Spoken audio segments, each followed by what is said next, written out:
حضرت بابا فرید گنج شکر رحمۃ اللہ علیہ کا ایک واقعہ ہے کہ ایک آدمی حضرت کے پاس آیا کرتا تھا۔ ایک مرتبہ آیا تو بہت زیادہ غمزدہ اور مایوس تھا۔ حضرت نے پوچھا، بھائی کیا پریشانی ہے؟ عرض کیا کہ حضرت بہت کم ہے، بہت فکر ہے، 2 بیٹیاں ہیں، ان کی شادی کے لیے میرے پاس کوئی انتظام نہیں۔ حضرت نے فرمایا کہ اچھا 2 اینٹیں اٹھا کر لاؤ۔ وہ لایا۔ حضرت نے ایک پر کچھ پڑھ کر دم کیا تو وہ اینٹ سونے کی بن گئی، اور دوسری پر دم کیا تو چاندی کی بن گئی۔ تو حضرت نے فرمایا کہ ان کو فروخت کر کے بیچ کے شادی کرو۔ وہ خوشی خوشی چلا گیا۔ شادی خوب دھوم دھام سے ہوئی۔ جب آدمی کو مفت میں ملتا ہے تو بہت زیادہ خرچ بھی کرتا ہے۔ تو چند دنوں کے بعد وہ سب ختم ہو گیا۔ بیوی سے مشورہ کیا۔ بیوی نے کہا کہ حضرت نے جو دعا پڑھی تھی وہ تم سیکھ کر آؤ، اور اس کے بعد اور اس دعا کے ذریعے ہم انشاءاللہ تبارک و تعالی بہت مالدار ہو جائیں گے۔ کیونکہ جو عورتیں ہیں وہ لالچی بہت ہوتی ہے، حرص بہت ہوتا ہے ان کے اندر۔ تو شوہر سے کہنے لگے کہ آپ جائیں، وہ دعا سیکھ کر آئیں۔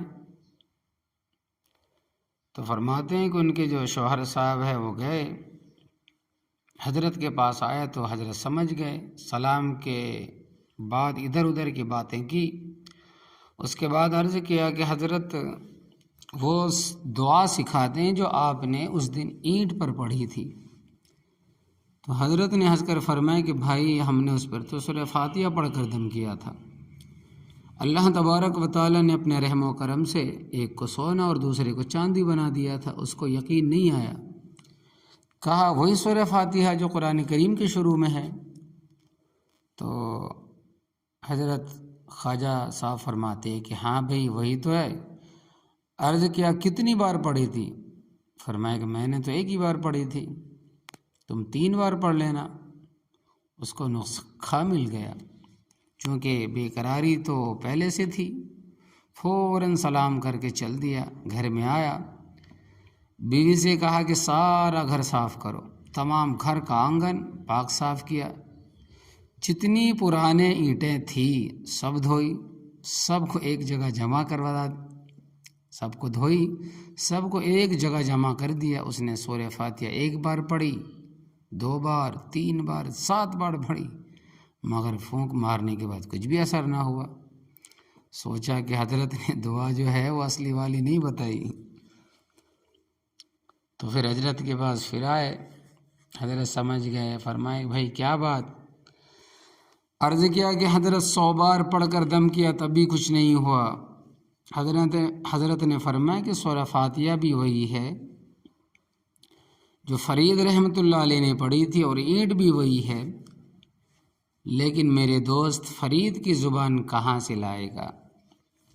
اس لیے کہ فرید کی زبان نے کبھی جھوٹ نہیں بولا، فرید کی زبان نے کبھی گالی نہیں دی، فرید کی زبان نے کبھی حرام نہیں کھایا، فرید کی زبان نے کبھی غیبت نہیں کی، فرید کی زبان نے کبھی کسی پر بہتان نہیں باندھا، فرید کی زبان ہمیشہ ذکر میں مشغول رہی۔ اینٹ تم لا سکتے ہو، سورہ فاتحہ تم پڑھ سکتے ہو، لیکن فرید کی زبان تمہارے پاس تو نہیں۔ معلوم ہوا کہ زبان جتنی پاک اور صاف ہوگی اور اس کا ظاہر و باطن جتنا اچھا ہوگا، اللہ تبارک و تعالیٰ سے اتنا ہی قرب ہوگا۔ اللہ تبارک و تعالیٰ نے فرمایا کہ ادعوا ربکم تضرعا وخفیا، تم عاجزی اور انکساری کے ساتھ، یعنی بے انتہا اخلاص کے ساتھ اللہ تبارک و تعالیٰ کو پکارو۔ انہ لا یحب المعتدین، اور اللہ تبارک و تعالیٰ حد سے بڑھنے والوں کو پسند نہیں کرتے۔ ولا تفسدوا فی الارض بعد اصلاحہا، اور تم زمین پر فساد مت کرو جب کہ اصلاح ہو جائے۔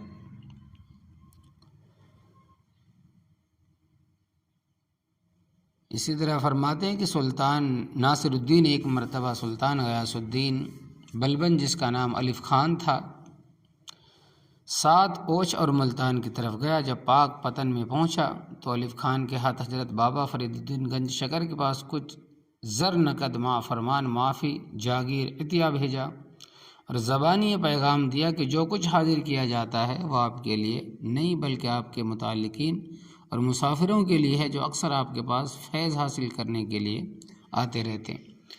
حضرت نے فرمایا کہ زر نقد تو فقراء پر تقسیم کر دو اور مصائب و آفات کا یہ پیش خیمہ یعنی کہ یہ فرمان جاگیر واپس لے کر جاؤ۔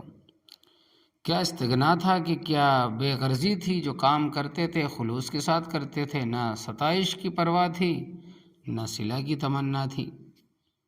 تو ایسے ہوتے تھے ہمارے اسلاف، ہمارے بزرگ، اللہ تبارک و تعالی نے ان کو قبول کیا ہوا تھا۔